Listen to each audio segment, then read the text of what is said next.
ఏకాగ్రత లోపిస్తే లక్ష్యం సిద్ధించదు సరికదా! ఉన్నత దశ నుంచి పతనం తప్పదు. ఈ విషయాన్ని పరోక్షంగా తెలిపే కథ వరూధిని ఏకాదశితో ముడిపడి ఉంది. అసలు వరూధిని ఎవరు? ఆమె పేరుతో ఏకాదశి ఎందుకు ఏర్పడింది? దీని ప్రభావం ఏమిటి అనే విషయాలు తెలుసుకుందాం. ప్రతి ఏకాదశికి ఒక విశిష్టత, కథ, విధి విధానాలు ఉంటాయి. వీటన్నిటి గురించి శ్రీకృష్ణుడు ధర్మరాజుకి వివరించినట్లు పురాణాలు చెబుతాయి.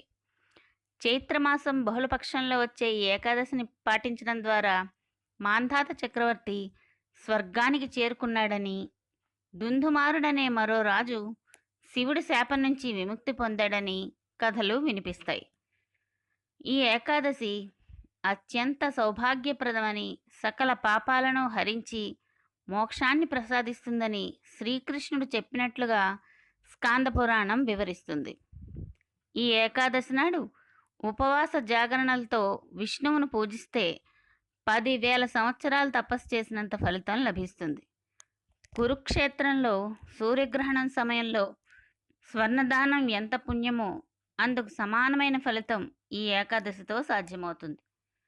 శాస్త్రాలలో చెప్పిన దాని ప్రకారం గుర్రాల దానం కన్నా ఏనుగుల దానం, ఏనుగుల దానం కన్నా బంగారం దానం, దానికన్నా అన్నదానం విశిష్టమైనవి.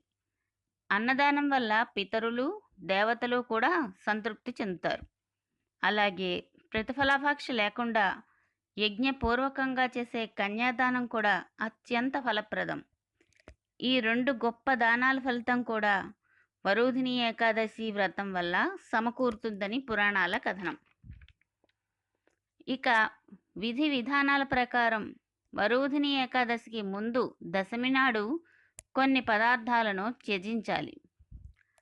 రాగి పాత్రల్లో భోజనం, మాంసభక్షణం, మధుపానం, పరాయి ఇంట్లో అన్నం తినడం, మినప్పప్పు, ఎర్రపప్పు, శనగలు, ఆకుకూరల్ని వదిలేయాలని చెబుతారు.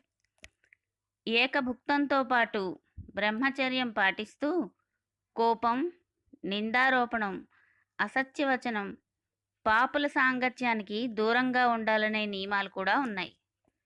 ఈ ఏకాదశి కథ విషయానికి వస్తే కుబేరుడి రాజ్యంలో వరూధిని అనే అప్సరస ఉండేది. అత్యంత సౌందర్యరాశైన ఆమె గొప్ప నర్తకి. ఓసారి భగవంతునికి నివేదనగా చేసే నాట్య ప్రదర్శనలో ఆమె మనస్సు ప్రాపంచిక విషయాలకేసి మళ్ళింది. ఫలితంగా ఏకాగ్రత చెదిరి ఆమె నాట్యంలో లయ తప్పింది. ఆ దోషం ఫలితంగా ఆమె తన ఉన్నత స్థానాన్ని కోల్పోయింది. ఆపై పశ్చాత్తాపానికి గురైన వరూధిని ఎంతో భక్తి శ్రద్ధలతో ఏకాదశి వ్రతాన్ని ఆచరించి విష్ణు అనుగ్రహానికి పాత్రురాలై తిరిగి గౌరవ మర్యాదలను పొందింది. అప్పటి నుంచి ఈ ఏకాదశిని ఆమె పేరుతో వ్యవహరిస్తున్నారు. అలాగే మాంధాత అనే చక్రవర్తి ఓసారి తపస్సు చేస్తుండగా ఒక ఎలుగుబంటి దాడి చేసి అతడి కాళ్లను ఛిద్రం చేసింది. అతడు భక్తితో ప్రార్థించగా విష్ణువు ప్రత్యక్షమై సుదర్శన చక్రంతో ఎలుగుబంటిని సంహరించాడనే మరో కథ ఉంది. పూర్వజన్మకృతమైన తన దుస్థితికి పశ్చాత్తాపడిన మాంధాత విష్ణువు సూచన ప్రకారం వరూధిని ఏకాదశిని పాటించి పాపాల నుంచి విముక్తుడై పూర్వ వైభవంతో పాటు స్వర్గలోక ప్రాప్తిని సైతం పొందాడని కథనం. ఈ ఏకాదశి వ్రత కథను విన్నా కూడా 1000 గోవులను దానమిచ్చిన ఫలితం పొందుతారని శ్రీకృష్ణుడు ధర్మరాజాదులకు వివరించాడు.